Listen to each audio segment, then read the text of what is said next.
Hey everybody, this is Smit, tuning into TAOTalks. Welcome to Season 1, Episode 9. In today's episode, I asked Jesse the difference between being influenced and being manipulated. So it's kind of a tricky question, the nuances that go between that, and really it was interesting for me to learn and to find out that really there's not a whole lot of difference, but it's our association with those words, right? And largely, it's when we're talking about being influenced that we have that positive connotation with it, versus when we hear, at least when I hear that, I was manipulated into doing something, or I am being manipulative, then I have that negative association with that. So really, but there's so many nuances between those two perspectives, and that's kind of what we dive into it. So I think you're really going to enjoy it. Enjoy the episode. This is TAOTalks. T-A-O, the art of Tao. TAOTalks, the art of exploring life. TAOTalks, the art of being. TAOTalks, philosophical musing. TAOTalks, ancient wisdom for modern beings. TAOTalks, the art of understanding. TAOTalks, universal laws. TAOTalks, timeless insights. Welcome to TAOTalks. T-A-O, the art of. How's it going? Having a rough day. Having it, or you said been a rough day? Having a rough day. Yeah. Dealing with an arrhythmia. Mm. Which is interesting because you asked me a good day or how's my day going, and my general response to that is always, it's a good day. Mm. And I still have that. Like, it's still a good day. Yeah. But I am struggling a little bit. I think for me, I'm a little less nervous today. I think I was talking to you about this just before we started, about like us being creatures of habit, because the last week's podcast was like we're taking a break, and so I was like feeling nervous. I'm not sure, just because of the topic of the conversation, but also because of just like I had been like out of the loop of just operating this whole stuff, and so I was like probably like feeling a little nervous in terms of like things being all right and set up correctly. But that's not how I feel today at all, because we just did it. So it's like, okay, cool, like we do this. So feeling a lot like better in that way. And it took me a minute to like even realize that from last time, because I was like, I think I was feeling the resistance, like for sure. It was not an easy subject. I'm reflecting back on it. Cults. Yeah. Yeah. I don't know how much we actually got into it even. Yeah. I liked what we talked about, but I don't know if we actually addressed the part of the question that you felt the most resistance to. What do you think that is? Part of the question that I felt most resistance to when it comes to that? I don't know. The negative aspect of the cult,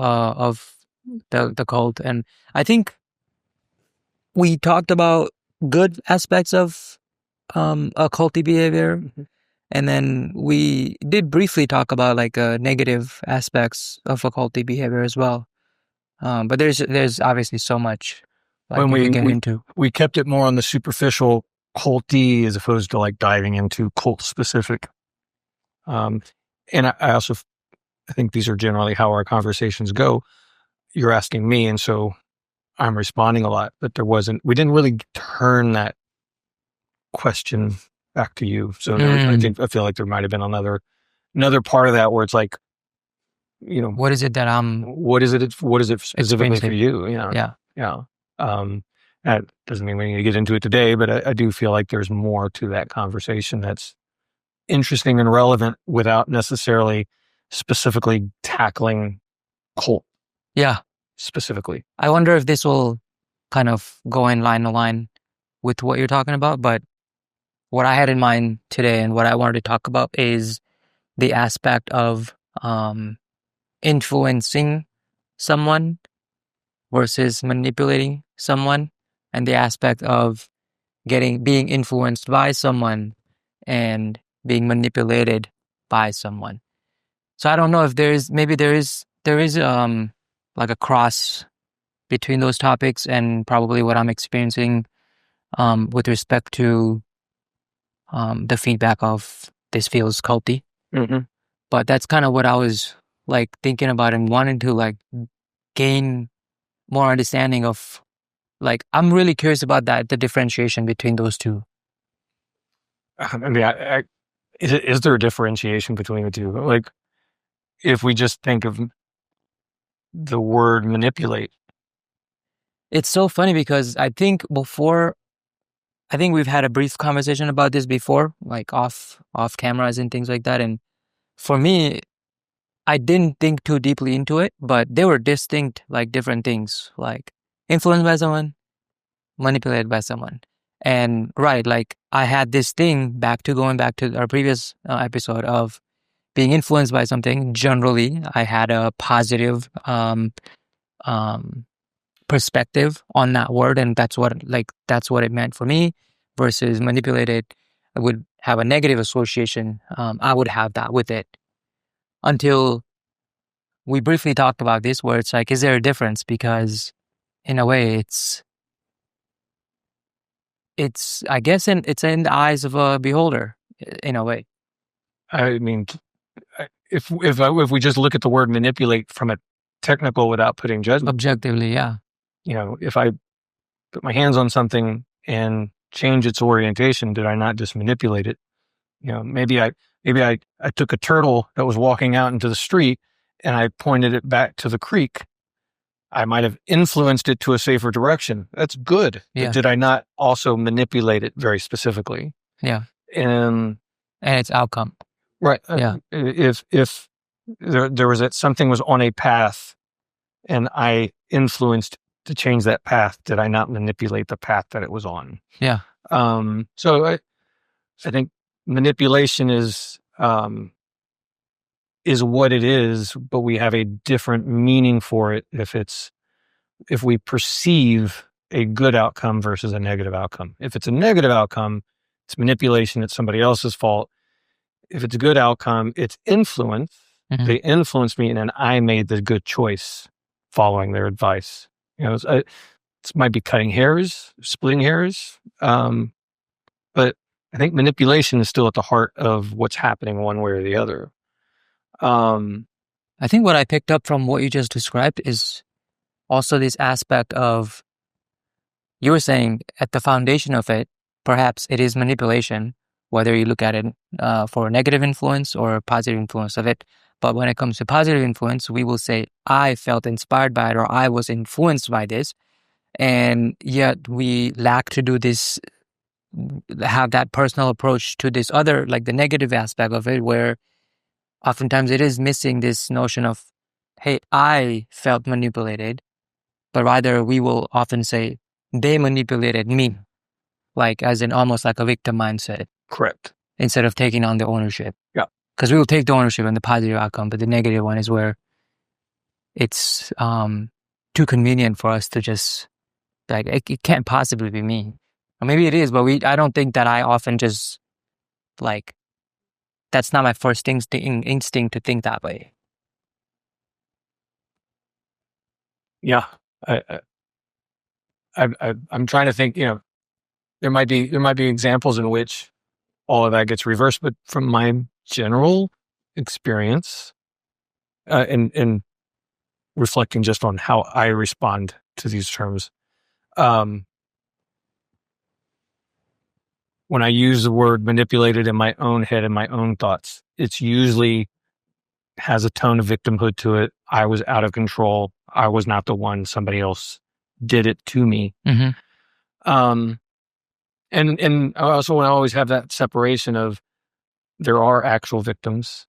There are people who are truly manipulated into bad things, bad circumstances that are out of their control.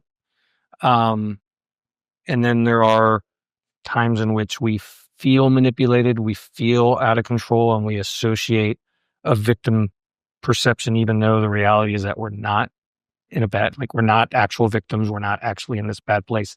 So I want to have a little bit of a separation, that there is this other thing that we're not talking about. That is a real thing. That's similar to like metaphorical lions that we talked about in earlier episodes. Yeah. That there is that ness, and then there's a perceived. Correct. Yes. So it's good to draw that like separation. It's important because my victimhood comes from a real place. I have been a victim to traumas in my life. Like I have been a victim at the hands of somebody else manipulating in ways that were not necessarily in good faith or for my betterment. And that past history doesn't necessarily mean that I'm a victim right now, but it's very easy to bring that past perception into right now to where I feel like a victim as if I was still that child.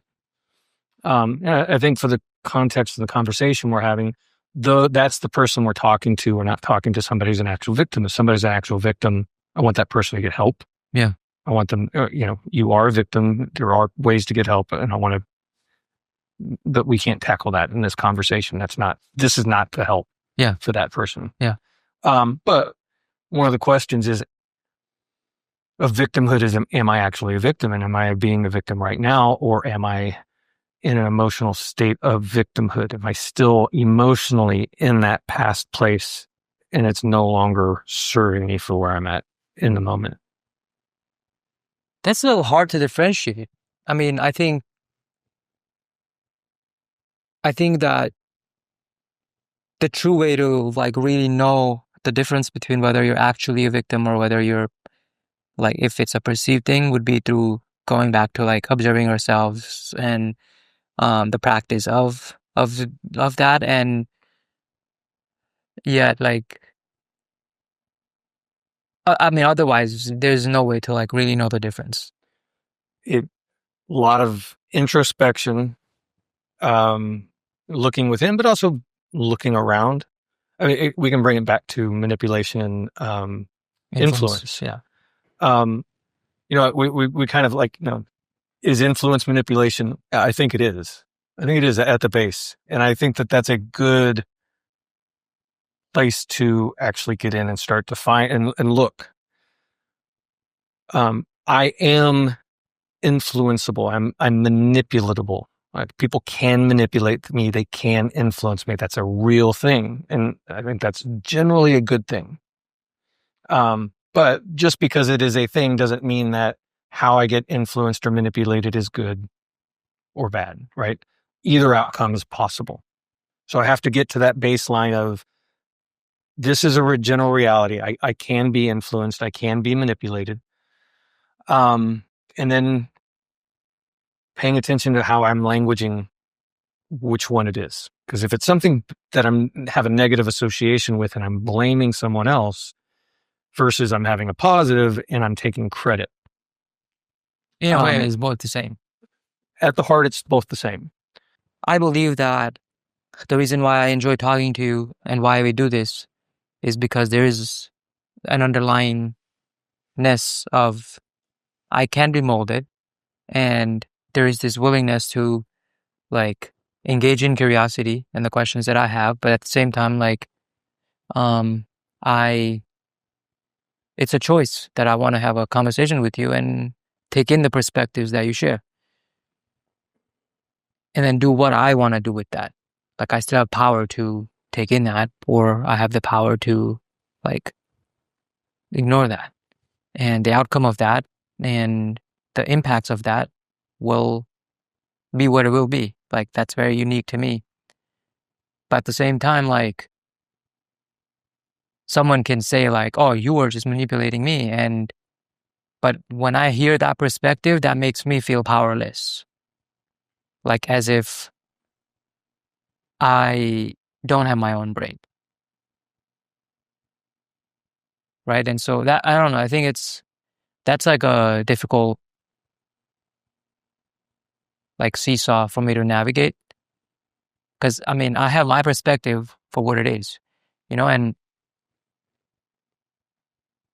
I guess like if someone were to be manipulated and they continue to, it's like an alcoholic. They're like, no, like, I'm not an alcoholic, but maybe they do have a problem and other people are trying to point out, but they may not see it. There could be a level of that here, I don't feel that way. And that's the part where I'm okay with my relationship of me being influenced by you. But then if I were to flip that and be like, oh, I'm being manipulated by you, perhaps, then because of my negative association with that word, um, it's I'm at unease with that. I think that's a healthy thing. Just having that radar. Why do we have advertisement? Why is advertising and marketing a multi-billion-dollar industry? Right? Like, it's because we are all humans across the board are influenceable, manipulatable. We're exposed at that in a way. Like it's just the reality of being human. It's part of the reason that we have built civilization, is because we can influence one another. We can influence one another to do terrible things. Go to wars, genocide, famines, destroy the environment. We can convince ourselves to do terrible things. We can also convince ourselves to do amazing things. We can also use it to sell soda, candy, crap. Yeah. We can also use it to sell things that are actually powerful and useful. All of those things are true.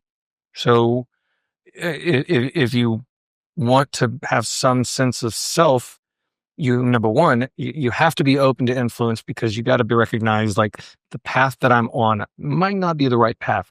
And I don't have the knowledge to know whether the path I'm on is the right path. I have to have a lot of trust, because I just don't have that base knowledge. So I need to be influenced, like somebody who has a different perspective, saying that path is going to go off a cliff if you're not careful. Maybe change course. Or they might be leading me down a path that sets me up for an ambush. Right? I have to have some level of, like, questioning, discernment along the way to, like, am I following the path that is still clearly the one for me, or do I need to listen? And I need to be able to do, sometimes, sometimes I listen, sometimes I don't. And there's going to be, and I'm looking at the outcomes of both of those. When I listen to this person, do I get good things? When I, do I develop trust of who I'm listening to? It's pretty, there's a lot more nuances. Like, this is a deep, deep conversation. Yeah. As you were sharing, I kind of came up with a couple of examples. One being parents, because we've talked about that in the past. Parents influence and manipulate their children. And I'm using both of those words because one of those is powerful and good, and sometimes they manipulate in ways that are negative towards their own kids.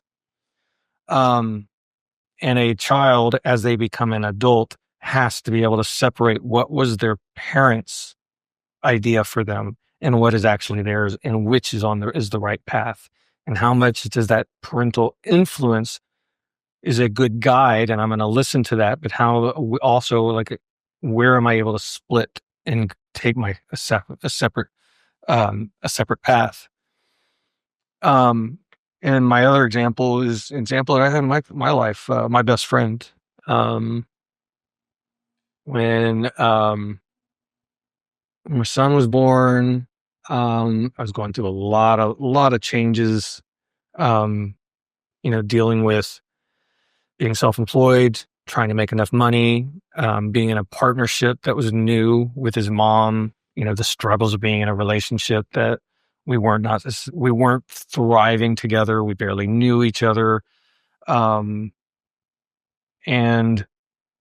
I was closed-minded, closed-hearted, not open to change and doing things very much my way, which was creating a tremendous amount of friction in my life. And this is when I got introduced to the work. And I had a lot of resistance to the work. And I remember a conversation with my best friend where he strongly influenced me to be willing to be uncomfortable and to do something that didn't make a whole lot of sense at the time. To be willing to like turn the gaze in and do some work on myself. And the way that he said it, it wasn't, he didn't manipulate me because he wanted it for me. He manipulated me in a way that was influential.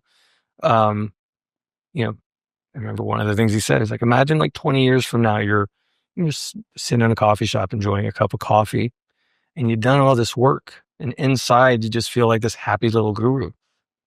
Nobody else notices.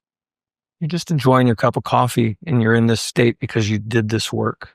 Like that's where you get to be, is that person.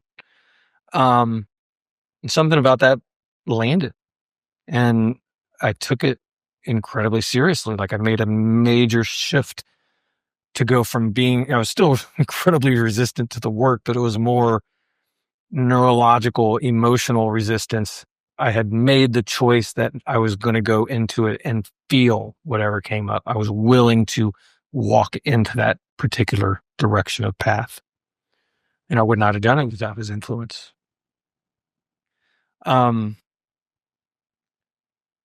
It sounds like you have a very like positive association with how this turned out for you, right? Like in that scenario. And so therefore it's hard for you to be like, I was manipulated into doing this, even though you're saying you were. But like attach that negative like association with it, because in large you don't have that experience with how the outcome came out for you. But what if it did? Is there an example that you can think of for that? I go back to my younger years being a juvenile, getting exposed to pot and hanging around friends that smoked, drank, and the stupid things that we would get into, throwing rocks at cars, like literally being a 10 to 14-year-old, stealing things, going out and running around on the train tracks late at night. The peer pressure stuff, mm-hmm. like where it's like, I'm not a bad kid, but here I am doing bad things. And it's really none of us were bad kids, but when you get kids together, they manipulate each other and they do silly things. And I remember getting into some troubles during those periods of time, largely because I was following and not thinking for myself. I like that a lot. This aspect of thinking for yourself and not blindly following. I think that might be at the root of the similarity and the distinguishedness between being influenced, having positive association with it, and being manipulated, having negative association with it. Well, that comes back to something we did talk about just last week. When I was talking about being we're herd creatures. Yeah. There is a part of us that should follow the herd, follow the crowd, do what everybody else is doing. Right. That's actually the appropriate thing and the safe thing to do. Yeah. And there are times where, no, we actually have to split off from the herd and go our own way. That is the safe and appropriate thing for us to do. How to know what to do and which one to pick. Yeah, it's extremely personal. It's moment by moment. And it's, you can't plan it out. 5 years from now, whenever time that thing happens, I'm going to choose this. Because I was actually having this conversation with a client today, talking metaphorical donuts. the conversation was around the choice of like, we were talking about judgment. Mhm. It was an older client, and she lives in a retirement community. And she was talking about going downstairs and seeing some of the older people who are out of shape, complaining about all the pain they're in, and then eating a donut. And she said it like she got this frown on her face, like as if that was something bad. I'm like, you make it to 80, like you get to enjoy some donuts, right? Like you if you're going to choose the donut, you should at least enjoy it and not have that bitter frown that this is a bad choice. And so I kind of talked about it in the context of like, judgment is something that is an important thing. I want to notice when it's turning into a scowl and I'm judging people because I have a sense of right versus wrong, and kind of letting go right versus wrong and just judging things for what they are. I got a choice of a salad. I got a choice of a donut. Most of the time I'm going to choose the salad because when I choose the donut, sugar makes me it doesn't feel good. I don't feel that great when I eat donuts. I feel good when I eat a salad. So most of the time I choose the salad when I have that choice. But every once in a while I choose the donut. And I enjoyed it, even if the outcome is that I don't feel so good. And the thing is, like, I can't look at that choice and go, every time the salad comes up, I'm choosing the salad, because sometimes the donut is actually the appropriate choice. And you don't know unless you ask moment by moment. Every time it comes in front of it, you cannot have that pre-planned. Yeah. Because the choice comes up only in the moment that the choice comes up. And so you have to have that ability to ask and discern in time.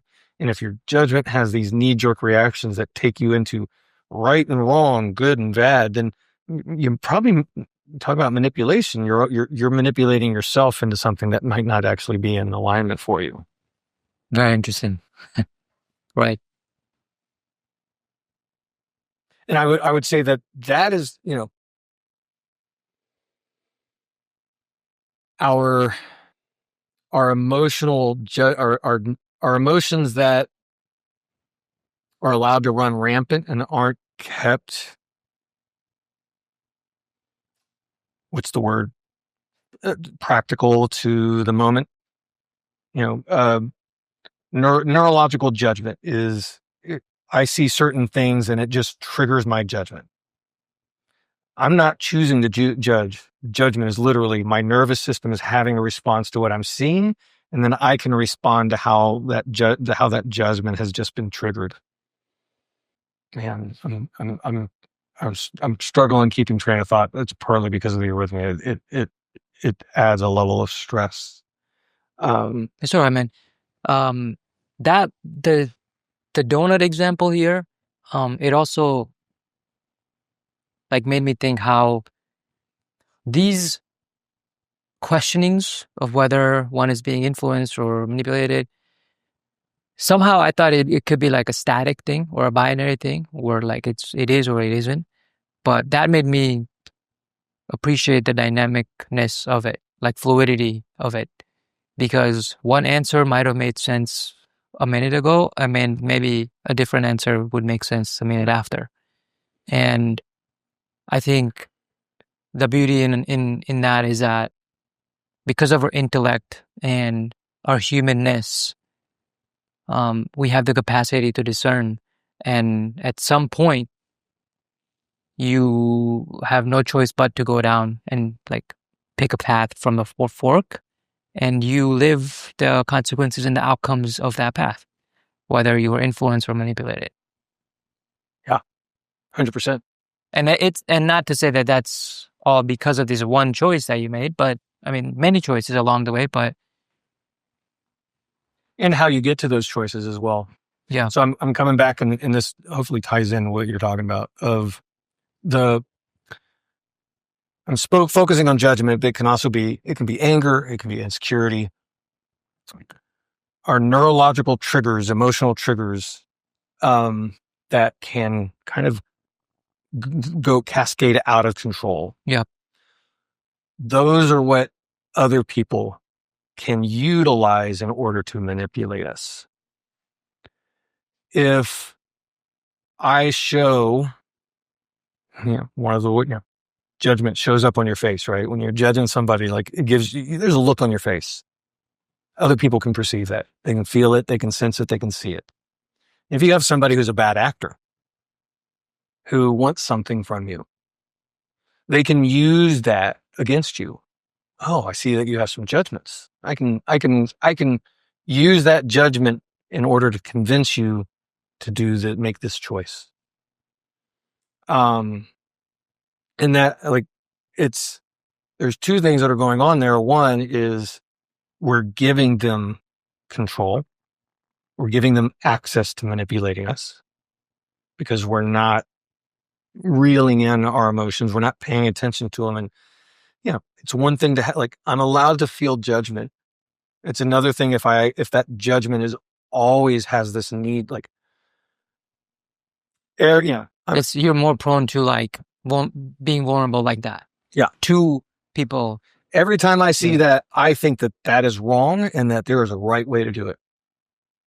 But that's that particular person, right? Who has that motif of. I think it's all of us. I think we all have this to some degree, and we don't necessarily recognize the ways that we do, and the ways that we don't recognize we do are the ways in which other people can manipulate us without us necessarily recognizing that we're being manipulated until well after the fact. It's like, oh, I just did this thing and I don't like it. I didn't like the outcome. Oh, it's because so and so, right? But there's a level, an element in there in which we give power to other people because we're not doing our own internal work so that we are not so easily manipulated by our emotions. This is something that you mentioned, in the last podcast, where you said that you studied leadership, and you studied what it means to be in a gathered community, and then you said you work extremely hard to not utilize the powers from that.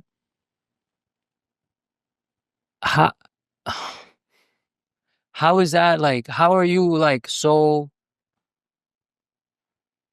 how are you, even though it's so hard, you're able to do that when what I'm hearing from you right now is that we often don't really have control over that unless you're doing your own work.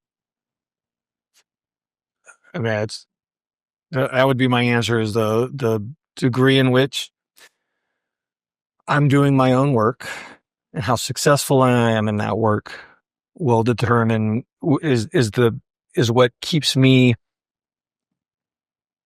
from getting too entangled with somebody else's outcomes. There's the type of coach who, let's use basketball because that's my sport.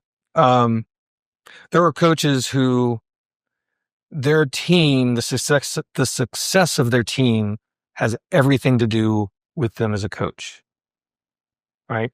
And so everything they do they go out and recruit the right players, and those players have to be the way the coach wants them to be, even if it's not necessarily in the best interest of the individual player, because the team is really about the coach, not the other way around. That's a coach who manipulates the team in order to get what they want from that team, right? Success has everything to do with how good the coach is, not based on the progress of the players. And you have other coaches who are less concerned about wins and losses and more concerned with, can I actually teach these kids some skills? Can I teach them how to play basketball? Can I teach them how to work together? Can I teach them how to communicate together? Can I teach them that hard work and cooperation and teamwork can allow you to build cool things and get to do amazing things together? And out of that, we may not win games or tournaments or championships, but you're going to be more successful human beings when you go into life. There's more dynamics of coaches than that, but that's two kind of distinctly different sides of the coaching profession. Both exist. I try to lean to this. In this side, the coach has to have less emotional attachment to the outcome of the team in order to put the individuals of the team first. And on this one, the coach has more emotional attachment to the outcomes of the team, to where they put the outcomes first in what's important for the players in second. This sounds like this is more team based. This one is more individual based. Even though they're both team sports. I would say that this one is more. There are teams, and a coach who's successful in here is still teaching a lot of the same things. Yeah, you're still you're not going to teamwork, cooperation. They're still getting some of that. Yeah, but there's an element in which it's more about the outcome for how it really the coach's resume. The outcomes are more about the coach's resume than the individual players. Where over here, the coach has less emotion on the outcomes of the team. We win, we lose. I coach at a school that's a small Waldorf school. Sports is not a priority. It's hard to win games when you play against teams that are coming from schools that have more money invested and place higher priority on basketball. So, as a coach over here, if you're emotionally wrapped up into wins and losses, you're probably going to be angry, screaming at your kids, a lot more controlling. You're coaching them in a way in which they don't get to learn for themselves. They have to do it your way. It's still learning, and there may be some benefit in your way, but it's a different style. So to kind of bring that back to how I work with clients, I can't be emotionally invested in somebody in the choices that they make. And so, wouldn't you want the best outcome for your clients? Absolutely. But how do I know what that is for you? I don't know what the best outcomes are for myself. How do I know what they are for you? Mm-hmm. One thing I can do is an outsider looking in is I can see not just the path you're on. I can see, I can see the path you've been on. I can see some alternate paths as well, because I'm not you in it. I'm outside of it. Mm-hmm. And based on that, I can simply point out that there are other paths and where those other paths might lead. And then give you the space to see that and to absorb that, to feel that, and maybe work through. Maybe I didn't know that path is over there because I haven't done some clearing to be able mm-hmm. to see that path. It doesn't mean that that's the path to take. And it doesn't mean I'm trying to direct you there, but I am directing you to doing some clearing so that you can see the paths and make choices for yourself and understand where those paths can potentially lead. Mm-hmm. But I can't get wrapped up in which one you choose, even if there's times in which I go, ooh, that's the path. That's the one I would take. Yeah. Doesn't mean it's the right one. Because for me. Right. Yeah. Might be the right one for me, but it might be the wrong one for you. So, and that's not an easy thing for somebody who's in my position. It's partly because I'm human and I am emotionally invested, and I do think that the certain paths are the right paths. And I have had that experience where that's how I coached, pushing somebody to a direction as opposed to being a little bit more like, let me just show you the land and let you make decisions for yourself. Let me show you how to come to terms with the decision you're making. And that part of how I coach does have a lot to do with my work. Let me ask you something. I think that my perspective is that for you, this could be easier to do it with clients in comparison to, let's say, you and your son. Would that be fair to say? Yes.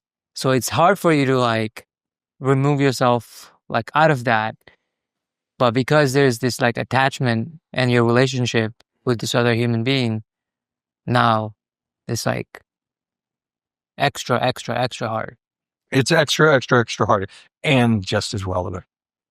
Yeah. And I'm going through this right now with my kid. Mm-hmm. He's about to turn 18, 17, about to turn 18, going into his senior year in high school. He's looking at schools. He's actually right now on the West Coast. He has to come back today, looking at colleges. He's getting his driver's license. He's going to start driving himself to school. He's at that age where it's like he's the fledgling getting ready to jump. And, it's like, can I fly? And, when you have a baby, they can't make any decisions for themselves.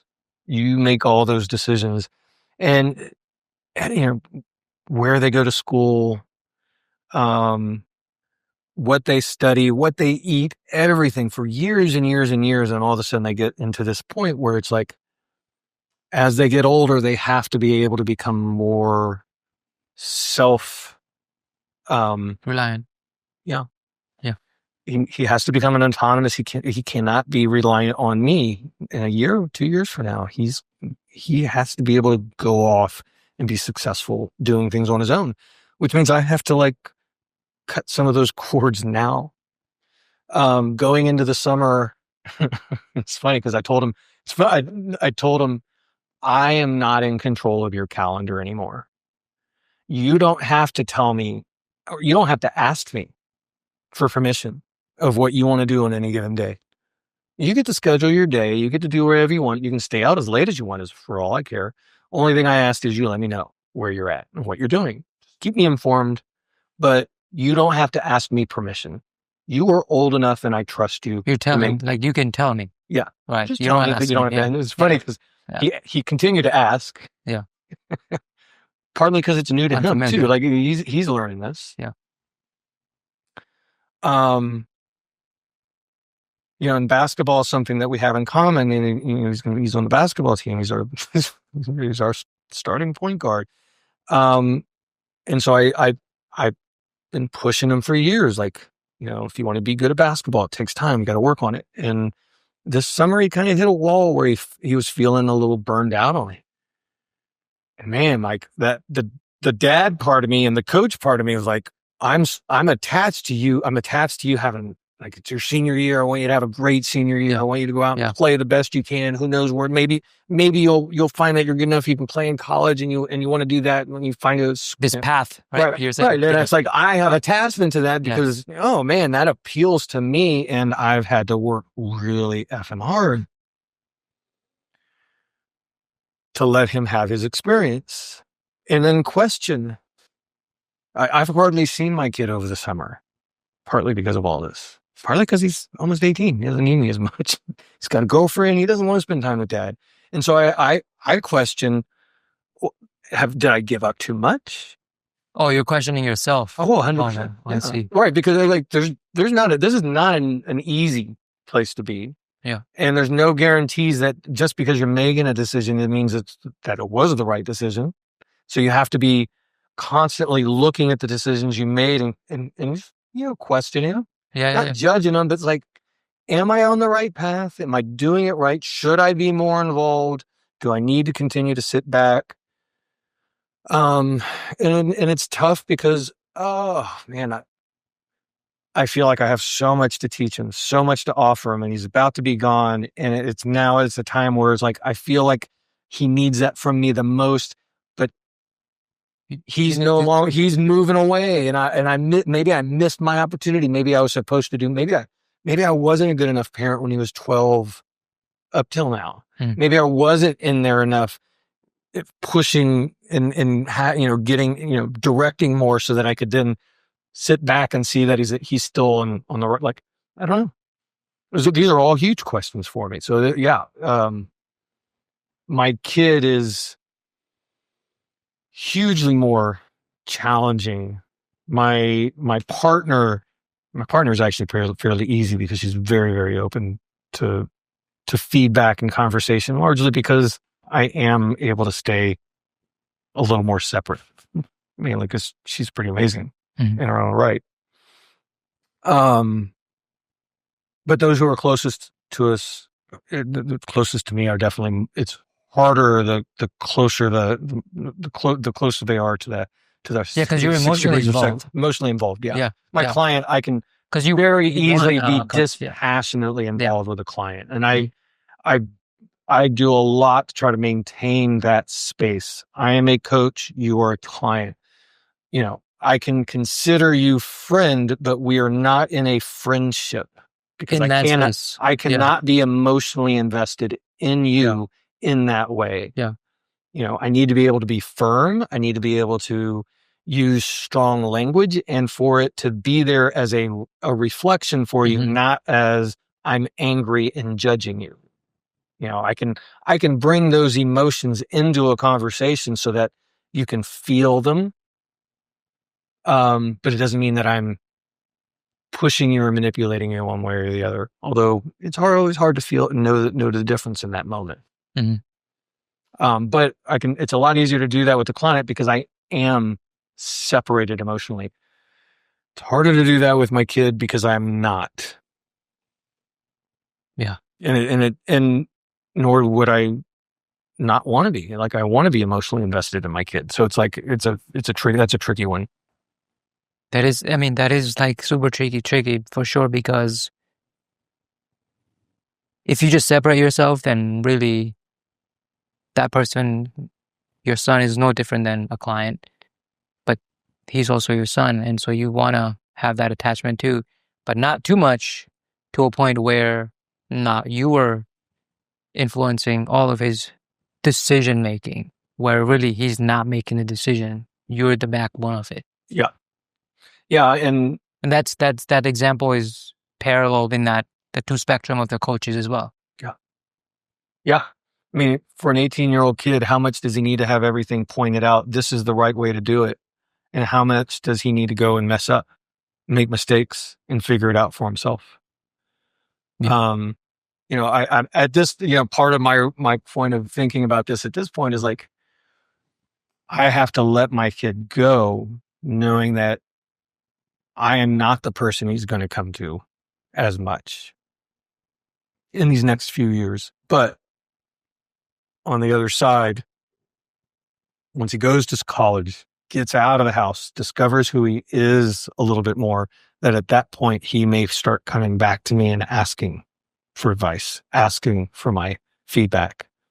That's what I'm hoping for.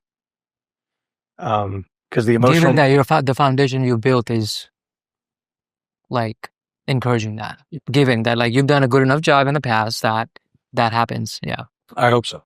Yeah, I sometimes struggle to even have this conversation with friends about manipulating or influencing. So I have my viewpoints on it, and I think for me it's actually hard to recognize someone if they are being manipulated. Like, I haven't experienced that a lot, and therefore, like, you know how this separation you draw of like someone could be a victim, and like we're not really talking about this. We're talking about the perceivedness of being a victim and being manipulated. But the person who would actually be manipulated, like, I don't have close experiences, or like I don't have interactions like that to like understand what that would be like or could be like for them. You mean somebody who actually is going through a personal trauma, dealing with a relationship in which they are manipulated. They're being manipulated, and they don't know how to get out of it. Yeah. I have a feeling you probably experience it more than you know. It's just not something that's come into like a conscious awareness to where you associate. That's what that is. It's partly because the nuance of it is kind of, and until you start to see it more and more, it does look just like influence. It looks like the same thing. And even then, what can you do about that, right? There's thatness of it too. Oh, okay, like I saw it now. And then a savior complex would come in. Right. Right? Yeah. Well, yeah. I mean, so I have been involved with people who are in cults, helping to get them out of the cult. Not so much directly, more indirectly. But I've experienced that more than once, in my own life experience. I've had a fair amount of experience of women coming out of bad marriages with overly bearing and manipulative husbands or other wives. Yeah. Yeah. I've also seen the opposite, where the woman was more manipulative and the man was the one that was the victim of it. I think that's less so, but that exists as well. So I've had a good amount of experience seeing it, so I recognize it a little bit more. But it's a lot more prevalent than you would think, and it's one of those things that kind of a lot of it happens out in the open. I think it's probably, I want to say now that it's got to be the nuances of the differences and like our perspectives on it. It's got to be the very question that I wanted to open this podcast with, is probably the reason why it may exist and we may not see it, or we are just seeing it everywhere. We don't know the differences of it. So, I mean, Because it's not binary. Like you can't just, it's not bright, like light or dark. Well, I'm a curiosity here question, because I feel like there is an area with this that you probably are familiar that is uncomfortable to you. And it's probably where you are the one being accused of being the manipulator.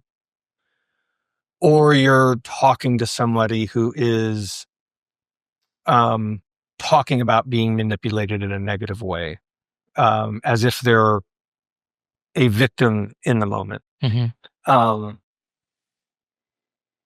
Because though there are those scenarios in which people use this language and they're not actually a victim, and they're not actually in a unsafe place, but they talk as if they are, Mm-hmm. and then they can accuse you of being the one putting them there. Yeah. Which is an uncomfortable place to be. And then it's like, I'm questioning myself, right? Yeah. Am I? Right. Am I really this bad person and I'm unconscious to it? Because I know that one. I know that feeling pretty well. Is that a kind of a scenario that I think so. rings a little bit more true for you? Yeah. Am I breaking my chair? Are you okay? Yeah. No, it just keeps, I think I keep finding another little more open space to it. No, I think it like feels close to me. Mm-hmm. And I find myself like questioning also. Yeah. In the same way that you were like saying about for yourself, and also like even to a point where I'm like, wait, maybe the opposite might be happening, where I might be being manipulated right now from that person. Like, what if, right? And I'm questioning these things. Often that's what's going on. Yeah. And it's not that the person's consciously manipulating you. Yeah. It's that those emotions that are out of that they're not doing their work, so their emotions are out of control. Yeah. Their emotions are manipulating everything. They're manipulating them, and they're manipulating the people around them. They're not even necessarily conscious that that's what's happening. And their story is the other way around. Yeah. I'm feeling manipulated by all these emotions, but it's because of whoever's here with me. Yeah. They're the ones doing it to me. It's not me doing it to myself. Sometimes it's actually insane how like contrasting it is, but the like identicalness of it. Yeah. It's and I think that's got to be because of the emotions like involved in that scenario. Like the projection, but then yet it's like the same thing is happening. Like they are the ones who are experiencing that. Yeah. And it's a real experience that they're having too. Yeah. So, which makes it a tricky area. Number one, I think the big thing here is this is one of those places where knowing myself, so I know who I am, where I'm at, where I end, and where you begin, and I can look at myself and go, I am not doing what I'm hearing you saying I'm doing. Like that's not coming from my intention. That's not in my being. So I'm not going to accept it. So it's first thing is I'm not accepting it.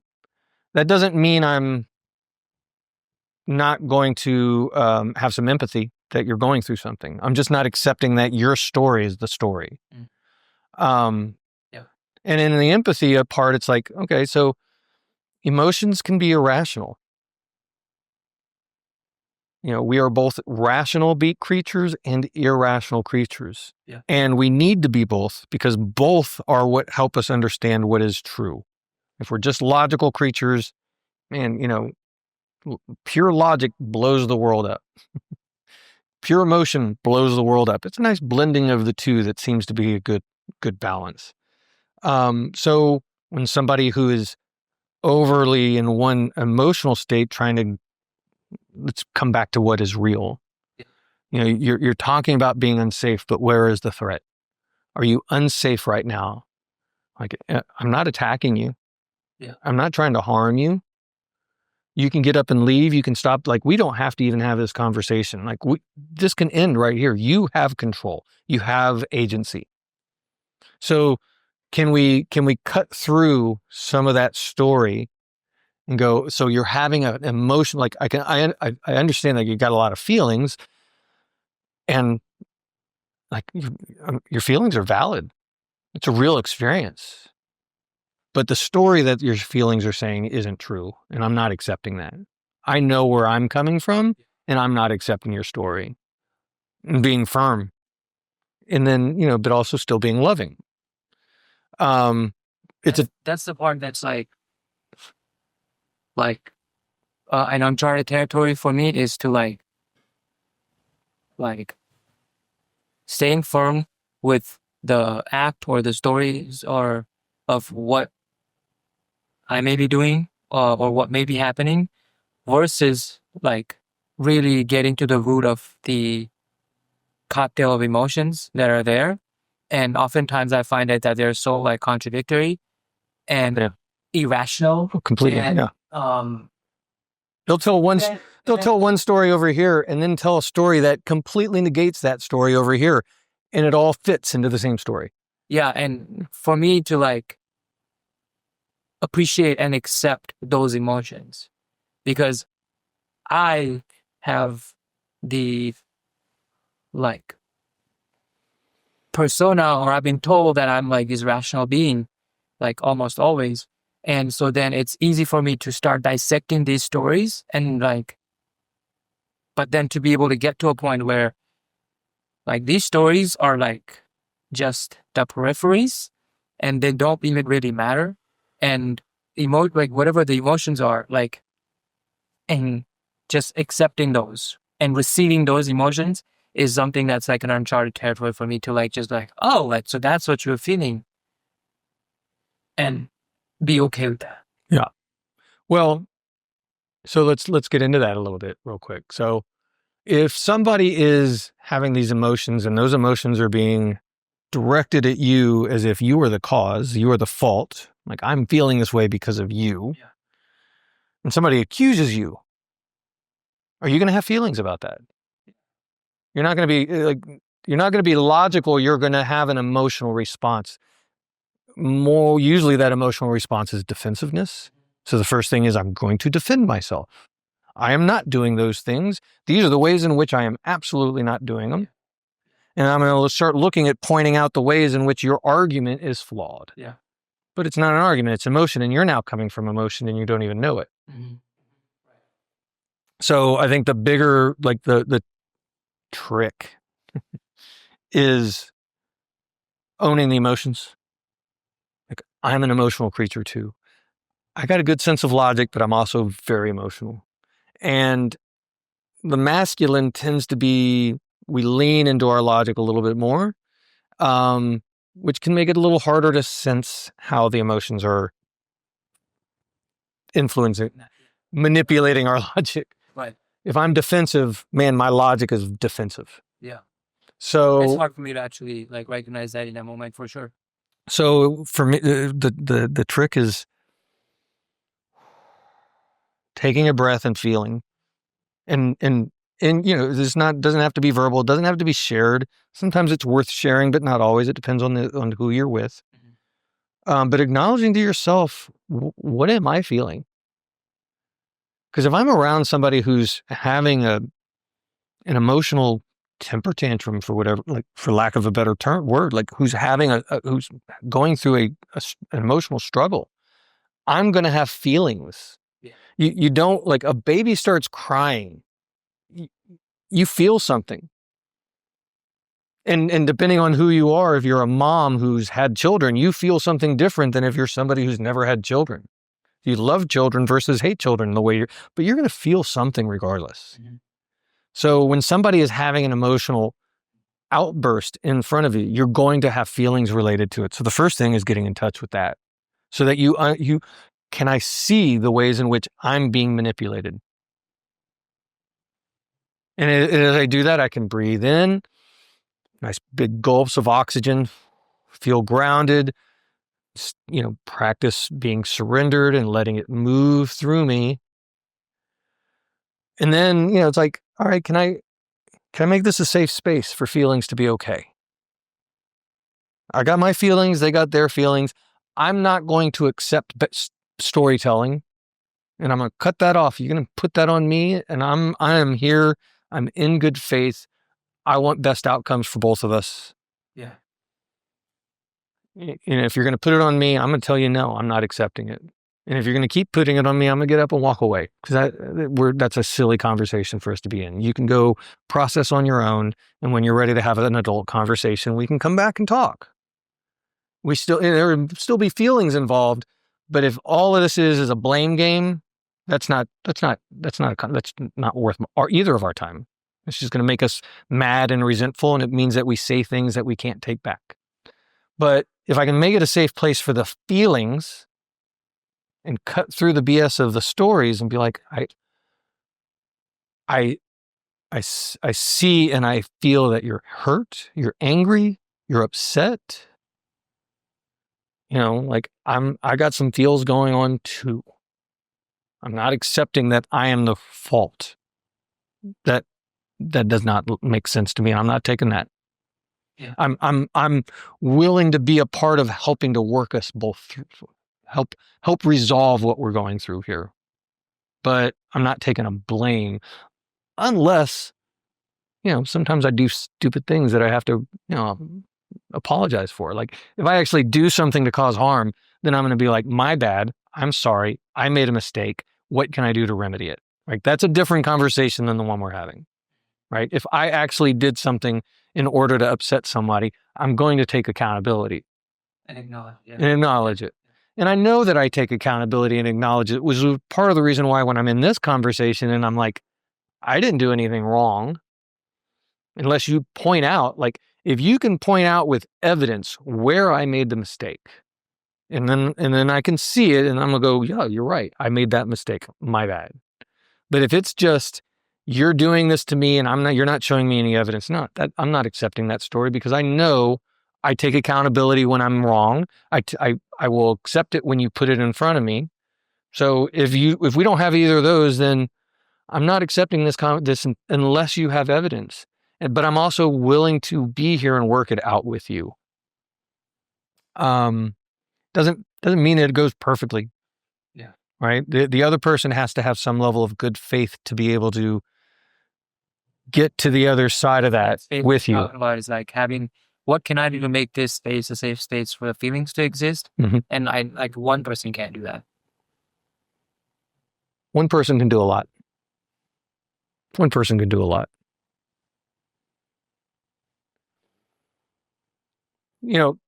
Modeling is like, how do we influence people? We model. What's the best way to manipulate a child? Show them. Show them. Yeah. behave in the ways that you want them to behave. If one person's having an outburst and I can make my feelings okay and at the same time make their feelings okay, that does a lot. That's a lot of work. Doesn't solve everything, doesn't make everything just magically change, but you do that regularly. People notice. They don't necessarily consciously notice. They feel it though.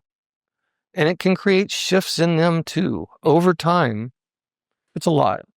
I don't want to undercut that. That it's a big deal making space safe for some, like emotional space safe for somebody else, especially if there's somebody close that you love. And it also sets boundaries. I'm not willing to take the blame unless I am actually to blame. And that's a hard boundary for me. And if you're going to continue to blame me for stuff that's not my fault, we got some problems. Now, I'm not willing to stick around somebody who's going to blame me all the time without showing evidence of like where I could do better. Show me where I could do better. I love doing better. I want to be influenced to do better. I'm open to it because if I'm doing it in a way that's harmful, I want to know. So if you're not giving me that and you're just bludgeoning me because you're unhappy, that's unacceptable. I'm not willing to stick around for that. I'm going to walk away, and eventually the walking away might be permanent. And that's again, it's being a way shower, modeling. Boundaries are important. I can't just sit here and be a doormat to you walking over me, telling me I'm the one at fault, but not giving me anything to do that I can change. So, if you have somebody who like, if you set that tone, set that space, and that allows them to like let go of some of their stories and their baggages, and like that's a huge deal for them. That's a huge thing that you can offer someone. It's up to them to follow and to take that, to be influenced by you. But when they do, that's a beautiful thing.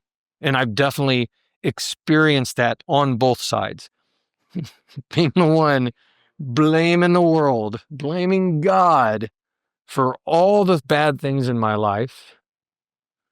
And then finally listening to somebody saying, maybe God's not the problem. Maybe the most common denominator is you. And if you do something different, maybe you'll have a different experience. And then I've been on the other side where I got that's my job, really. Yeah. Is taking these people who are having that experience and like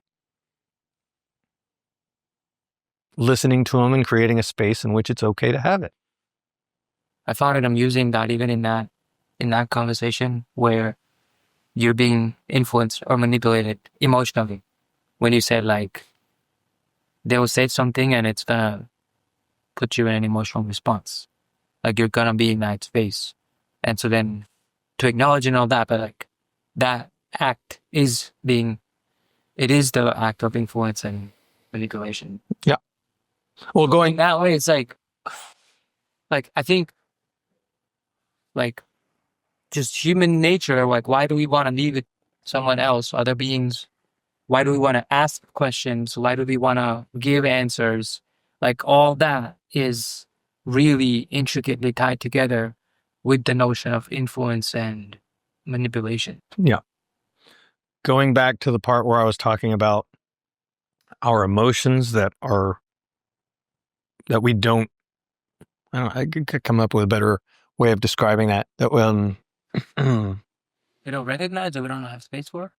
I mean, the metaphor that's coming into my mind is like that, our emotions are like a wild beast, a dragon. But we don't necessarily get to have control over the dragon, but we can put a saddle on it and a harness, and we can kind of steer it a little bit. Like we have some level of management, even though it's still a freaking dragon. Mm.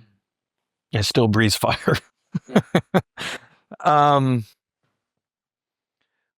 So, but recognizing like if I let that dragon, if I don't manage my dragon, then that is where other people can manipulate me, because I'm going to be uncertain. I'm going to be responsive emotionally, and if I'm responding emotionally, I'm going to be more manipulative. manipulatable. Yeah. You know, somebody's accusing me of doing something wrong and I get defensive. There's some level in which I'm engaging with that story and I'm making that story true. Mm-hmm. As opposed to, no, that's not my story. It's not what's true for me. So I'm not accepting it. So, like, I'm also like, it's okay.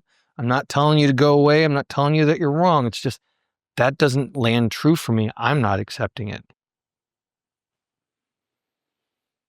You know, and I got feelings around this.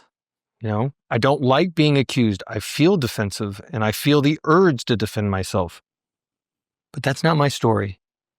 And I'm not engaging with it. And then that also means like when the times that you step away from those conversations and you go and do your journaling work and your meditation and you're kind of like, is that true? Like, if somebody accuses me of something in the moment, if it's not true, I'm going to tell them. But I also know that there's aspects of myself that I can't always see. I may have be becoming from, responding from emotional places that I'm not even aware of. So I still want to go and do deeper reflection just to be like, was it true? Is there some level of it which could be true? Yeah. Is it worth me at least seeing those things so that if it is true, I can do something about it? Because I don't want to, most of the time there's some truth in what somebody's saying. And it's important to accept those truths, even if they're uncomfortable. It's hard to delineate like what's story and what's the truth and what's underneath it all. And that goes with emotions as well. It's something. This sculpturing of a storyline, Mm-hmm. and then through it all, you have to like really like look for underlying emotions as well as truth, if there are. And that's the part that you're saying to pay attention to on your own. Right. And it's that paying attention to it on your own that matters a significant amount. And it takes time. This is coming back to what my friend said. It's like 20 years from now, you're going to benefit from this. It's hard. Like it's hard to benefit from it right now because you haven't done enough of the work to tame that dragon. Yeah. It's largely still going to be out of control. I went through a good 15 years in like deeply involved in this work with teachers before I got to a place where I started feeling like I was on the other side of that. And that doesn't mean that I never find myself on this side of it. Like that still happens. It's just my perspective has shifted so much that even when the dragon is a little out of control, I still have some awareness of the fact that, there's the dragon. And I can let the dragon kind of do its thing, but I'm not going to get reeled into it, and I'm not going to respond a whole lot until I let that dragon have its time, calms down. Then I'm going to deal. But it's taken 15 years to like have some level of separation in that way, just from an internal standpoint. And maybe it took 15 years because I'm stubborn. And I had a tremendous amount of resistance. I see other people go through it a little faster than I did. So it doesn't have to be that long. It still takes time. Yeah. It still takes time. And it's something that you're going to work on the rest of your life. Like I will be working on this until my last breath. That is something that I've come to accept. That there's not some, if I just do the right kind of meditation and I just do the right type of breath technique, that I will overcome all of this and then I will be some kind of like godly guru for the rest of my life that everybody will bow to as knowing, like that person doesn't exist. Like the reality is that we are all dealing with the reality, the truth of our neurology, which is both emotional and logical, and we have to use both of those in order to figure our way out through the world. And it's not, it's, it's a great system. It's also, And have a dragon. part of it's harnessing a dragon. Yeah. Yeah. Awesome. Thanks, Jesse. My pleasure. Hey, you made it all the way at the end. Thank you again for watching it all the way through. This conversation was very fruitful, and I hope you enjoyed it. If you enjoyed it, please share it with your friends, subscribe, comment, and let us know what you think about it. Until next one, see ya. This is Smit, tuning out of TAOTalks.